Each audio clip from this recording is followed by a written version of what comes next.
नमस्कार। मैं हूँ astrologer Usha Jain Bhatnagar. Welcome to my channel and my Facebook page Usha Astroworld. I hope आप सभी बहुत हैप्पी एंड हेल्दी होंगे। जैसे कि हम जानते हैं कि समय कभी भी एक सा नहीं होता है। आज का हमारा दिन बहुत अच्छा गया है तो हो सकता है कि कल का दिन इतना अच्छा ना जाए या बहुत बुरा भी हो सकता है। मीन्स सुख और दुख कभी भी स्थायी नहीं होते हैं। तो ज्योतिष के माध्यम से हम इसे बहुत ही अच्छे से समझ सकते हैं, क्योंकि जो भी प्लैनेट्स का जो प्लैनेटरी मूवमेंट होता है वो हर दिन ही बदलता रहता है। हालांकि कुछ स्टार्स या ग्रह ऐसे होते हैं जो बहुत ही लंबे समय तक एक ही राशि में बने रहते हैं, तो उनका प्रभाव एक जैसा ही बहुत लंबे समय तक रहता है। अच्छा है तो अच्छा, बुरा है तो बुरा। जिसमें बृहस्पति, शनि, राहु और केतु, ये सभी जो 4 स्टार हैं बहुत लंबे पीरियड तक एक ही राशि में बने रहते हैं, तो इसलिए इनका प्रभाव भी अधिक होता है। लेकिन इसके अलावा जितने भी अदर जो प्लैनेट्स या ग्रह हैं वो बहुत जल्दी जल्दी मूव करते हैं। किसी का 1 महीना, 1.5 महीना, 2 महीना या मैक्सिमम 3 या 4 महीने तक का ही मूवमेंट होता है एक ही राशि में, देन वो आगे बढ़ जाते हैं। लेकिन जब यही स्टार किसी बड़े स्टार जो लंबे समय तक रहने वाले हैं, जैसे बृहस्पति, शनि, राहु, केतु के साथ कोई कॉम्बिनेशन बना लेते हैं या उनकी दृष्टियां बना संयोग से कुछ इस तरह की चीज़ें अगर बन जाती है, तो प्रेडिक्शन बहुत ही अलग हो जाते हैं। क्योंकि ये छोटे स्टार भी अगर इनका कोई मित्र, फ्रेंड मीन्स राशि में है या ऐसे दृष्टि संबंध में है तो बहुत अच्छे असर देते हैं, और अगर यही कोई शत्रु संबंध बन रहा होता है तो उतने ही बुरे असर भी देते हैं। कल 18 अगस्त को दिन में 3:55 पर मंगल प्रवेश करेंगे कन्या राशि में। कन्या राशि का स्वामी है बुध, और बुध और मंगल में नैसर्गिक शत्रुता जैसा ही संबंध है। मीन्स मित्रता तो कतई नहीं है।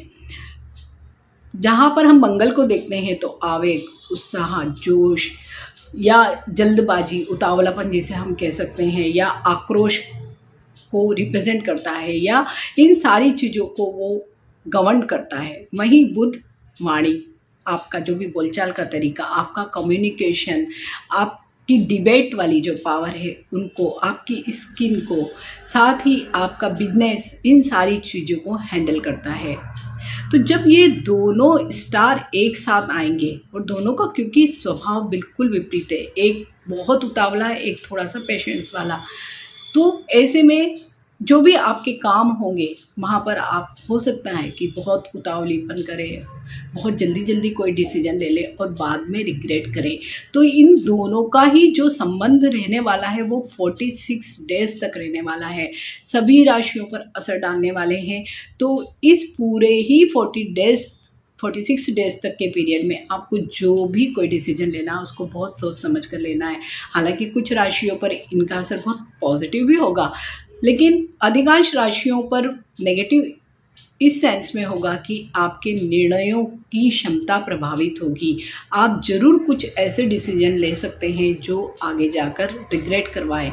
तो सभी राशियों पर इस कॉम्बिनेशन का क्या प्रभाव होगा, लेट्स स्टार्ट।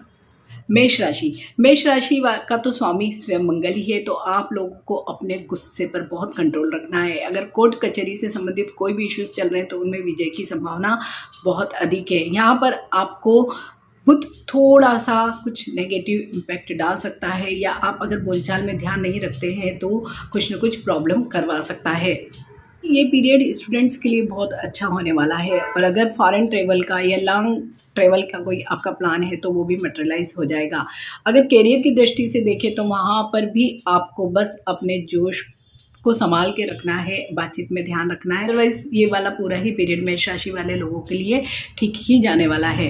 वृषभ राशि वाले लोगों को जो भी अगर संतान के साथ अगर आर्ग्यू ना करे तो बेटर होगा, कोई डिबेट ना करें। साथ ही अपना कोई लव वन है, जैसे आपके कोई रिलेशनशिप में है, तो वहाँ पर भी आप जितना ज़्यादा आर्ग्यूमेंट या मिसअंडरस्टैंडिंग से बचे तो बेटर होगा। साथ ही वृषभ राशि वाले सभी लोगों को 3 अक्टूबर तक एक्सपेंसेस बहुत ज़्यादा होंगे। एक्सपेंसेस हालांकि वो अपने मौज शौक पर ही खर्च करने वाले हैं, लेकिन हाँ ज़रूर ज़्यादा हो सकते हैं। इसके अलावा इन लोगों की थोड़ी सी एकाग्रता या कंसंट्रेशन में कमी आने वाली है, और उसकी वजह से स्टूडेंट्स को कुछ न कुछ प्रॉब्लम आ सकती है। तो थोड़ा सा 3 अक्टूबर तक अगर कॉन्सेंट्रेट करके चले, चीज़ों को आसानी से हैंडल करके चले तो बेटर होगा। मिथुन राशि वाले सभी लोगों को अपने वाणी पर, अपनी बातचीत पर संयम रखना बेहद ज़रूरी है, क्योंकि आपका राशि स्वामी स्वयं बुध ही जो आपको वाचाल बना सकता है। ज़रूरत से ज़्यादा जो लोग बोलते हैं तो हमेशा प्रॉब्लम ही होती है। ठीक इसी तरह का कोई सीन आपके साथ आ सकता है। अगर कोई भी लीगल मैटर्स हैं तो आप उसको जितना आसानी से या समझदारी के साथ हैंडल करें उतना बेटर होगा, या कुछ दिनों के लिए टिल 3 अक्टूबर तक आप पोस्टपोन करते हैं तो बेटर होगा आपके, क्योंकि एक्सपेंसेस भी हमें ज़्यादा दिखाई दे रहे हैं और साथ ही थोड़े से हेल्थ इश्यूज़ भी रहेंगे। उसकी वजह से भी कुछ न कुछ प्रॉब्लम या चिड़चिड़ाहट, या जिसे हम कह सकते हैं कि इरिटेशन या डिप्रेशन जैसी स्थितियाँ भी बन सकती है। साथ ही मिथुन राशि के जो लोग भी हैं, जो पर्सनल लाइफ की पार्टनरशिप है या प्रोफेशनल लाइफ की पार्टनरशिप है, वहाँ पर आपको बैलेंस बनाकर रखना बहुत ज़्यादा ज़रूरी है। साथ ही इस पर्टिकुलर पीरियड में एक चीज़ सबसे अच्छी दिखाई दे रही है कि जो आपके इनकम के जो सोर्सेस हैं वो कहीं ना कहीं से बढ़ सकते हैं, या कोई आय का नया स्रोत आपको ज़रूर मिल सकता है। कर्क राशि वाले सभी लोगों के लिए ये समय बहुत ही बढ़िया जाने वाला है। अगर कोई पहले से एग्जिस्टिंग कोई बीमारी या कुछ हेल्थ इश्यूज चल रहे थे तो वहाँ पर उन्हें बहुत ही अच्छा लगेगा, मीन्स बेटर फील करेंगे। अगर आप मीडिया के क्षेत्र से, लेखन के क्षेत्र से हैं, या आप डाटा एंट्रीज या इस तरह के कोई काम करते हैं, या आप शेयर मार्केट में हैं, ब्रोकरेज में हैं, लॉटरी सट्टा जैसी चीज़ों में हैं, तो आपको बहुत ही फ़ायदा इस पूरे ही पीरियड में होगा। आप अपनी बातों के बल पे, मीन्स आप अपने कम्युनिकेशन स्किल से बहुत सारी चीज़ों को गेन कर सकते हैं। इस पूरे ही पीरियड में टिल 3 अक्टूबर तक आपके कई ट्रेवल हो सकते हैं। फ्रेंड्स के साथ बहुत ही अच्छी पिकनिक या ट्रेवलिंग प्लान आपके बन सकते हैं और वो मटेरियलाइज भी हो जाएंगे। अगर पर्सनल लाइफ को भी देखें तो आप सभी लोगों की, कर्क राशि के सभी लोगों के लिए बहुत ही अच्छी रहेगी, और मंगल आप सब लोगों को कहीं ना कहीं हेल्प ही करेगा इस पूरे ही पीरियड में। सिंह राशि वाले सभी लोगों के लिए भी एक बहुत ही बढ़िया टाइम होगा। उनके जोश में, उनके उत्साह में बहुत वृद्धि होगी, और उनकी एडमिनिस्ट्रेशन पावर या उनकी लीडरशिप क्वालिटी इस पूरे ही पीरियड में बहुत अच्छी बनी रहेगी। अगर सिंह राशि के जो लोग राजनीति के क्षेत्र में हैं तो उनके लिए तो ये बेस्ट टाइम ही कहा जाएगा। आप लोग को एक सलाह है कि अगर आप ड्राइव करते हैं या रोड पर चलते भी हैं तो आपको थोड़ी सी सावधानी की ज़रूरत होगी, क्योंकि कुछ छोटा मोटा एक्सीडेंट होने की संभावना इस पूरे ही पीरियड में मंगल और बुध के इस तरह के योग की वजह से बन रही है। साथ ही आपको अति आत्मविश्वास में किसी का भी इंसल्ट नहीं करना है, मीन्स किसी का भी अपमान नहीं करना है। अदरवाइज हो सकता है कि इतने अच्छे स्टार्स के होने के बावजूद भी आप किसी न किसी प्रॉब्लम में पड़ जाएं। कन्या राशि वाले लोगों के लिए भी एक मध्यम समय ही कहा जाएगा, क्योंकि उन लोगों के भी राशि स्वामी बुध ही मंगल के साथ गोचर करने वाले हैं, तो इन लोगों को भी अपनी कम्युनिकेशन पर बहुत ज़्यादा फोकस रखना होगा। कोई भी अति आत्मविश्वास में बहुत ज़्यादा नहीं बातचीत करनी है, या आपको वाचाल नहीं बनना है, मीन्स अपने ही गोपनीय जो भी चीज़ें होती है अपने राज नहीं उजागर करने हैं। वही कन्या राशि के जो लोग हैं उनके अपने सिबलिंग से अगर रिलेशनशिप खराब है तो वो इस पर्टिकुलर पीरियड में अच्छी हो जाने वाली है।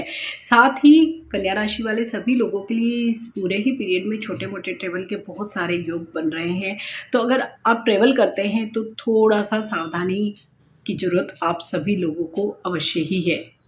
तुला राशि वाले सभी लोगों के एक्सपेंसेस बहुत हाई इस पूरे पीरियड में रहेंगे, जिससे जो आपकी बैंक बैलेंस है या जो आपकी संचित जमा पूंजी है वो अवश्य ही इस पूरे पीरियड में कम होती चली जाएगी, और जो खर्चे होंगे वो भी आपके ट्रैवल में होंगे या जो मेहमान होते हैं अनएक्सपेक्टेड उनमें होने वाले हैं। तो यहाँ पर आपको फाइनेंशियली थोड़ा सा कंट्रोल ज़रूर रखना होगा।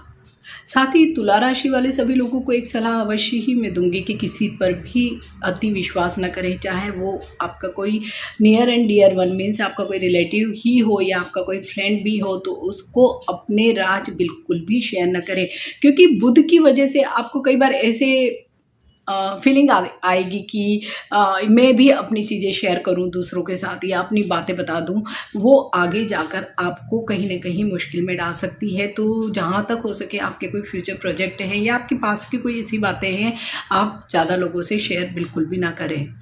वृश्चिक राशि वाले सभी लोगों के लिए ये जो गोचर बन रहा है मंगल और बुध का बहुत ही अच्छा रहने वाला है। करियर की दृष्टि से भी, पर्सनल लाइफ की दृष्टि से भी, मीन्स हर जगह वृश्चिक राशि वाले लोगों के लिए ये समय हमें ठीक ही दिख रहा है। लेकिन यहाँ पर एक ट्विस्ट ये आ गया है कि मंगल और शनि का षडाष्टक योग भी चल रहा है और मंगल वृश्चिक राशि का स्वामी भी है, तो वहाँ पर आपको चोट, चोरी, आगजनी, पालतू जानवर आदि से भय हो सकता है, तो वहाँ पर आपको सावधानी रखने की बेहद ज़्यादा ज़रूरत है।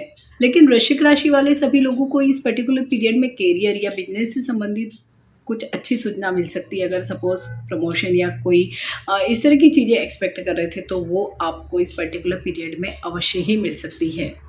धनु राशि के लिए भी ये वाला जो पीरियड होगा वो बहुत ही अच्छा जाने वाला है। अगर आपका कोई फॉरेन ट्रैवल का या वीज़ा से रिलेटेड कोई इशू था तो वो ज़रूर सॉर्ट आउट होगा। अगर आप फॉरेन से कोई बिजनेस करते हैं तो आप देखेंगे कि इस पूरे ही पीरियड में आपको कोई नई डील मिल सकती है या इस तरह की कोई चीज़ें आपकी आगे बढ़ सकती है।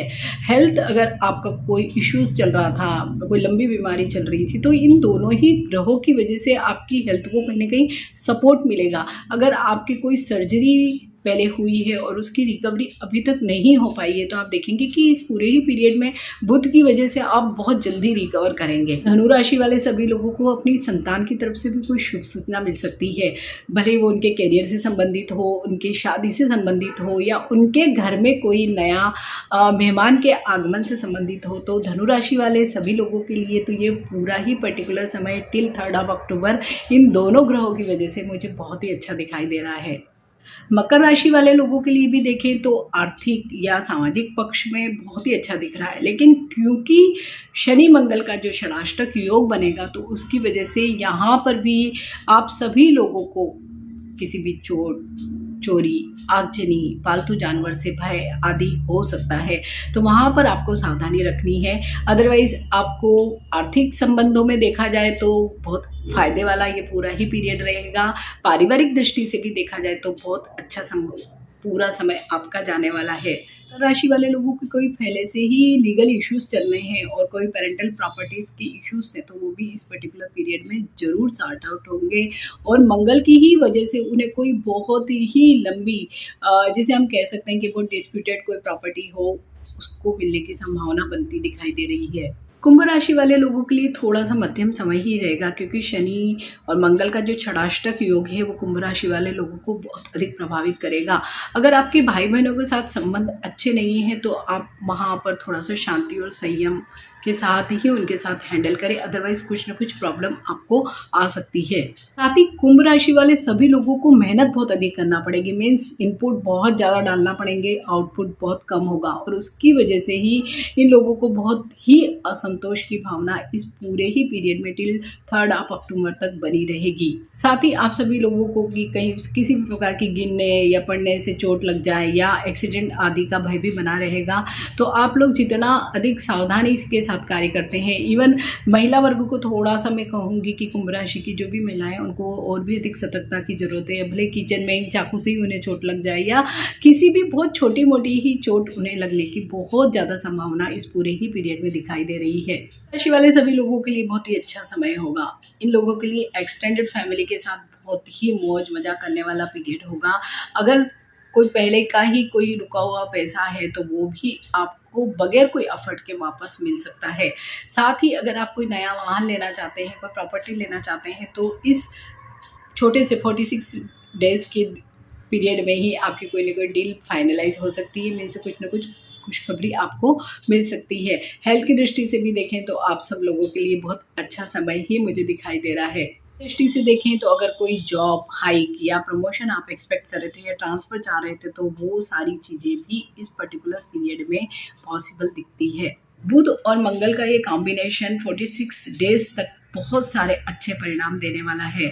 साथ ही जिन राशियों को षडाष्टक योग की वजह से कुछ प्रॉब्लम्स आने वाले हैं, तो उन सबको छोटी-छोटी सी रेमेडीज़ करना है, जैसे कि शनि चालीसा कर लेना है या जो भी लाल चीज़ें हैं, मंगल की चीज़ें, जैसे मसूर की दाल है या लाल कपड़ा है या लाल फूल है, इस तरह की चीज़ें या तो दान करनी है या हनुमान जी को चढ़ानी है। इसके अलावा सबसे ज़्यादा जो बड़ी रेमेडी जिसे मैं मानती हूँ वो है बिहेवियर रेमेडी या ध्यान रखना। अपना खुद का ही अगर आप ध्यान रखेंगे तो एक छोटा-सा ही पीरियड है 46 डेज़, आप आसानी से बहुत अच्छे से निकाल सकते हैं। Stay healthy, stay blessed. Thank you for watching. Bye.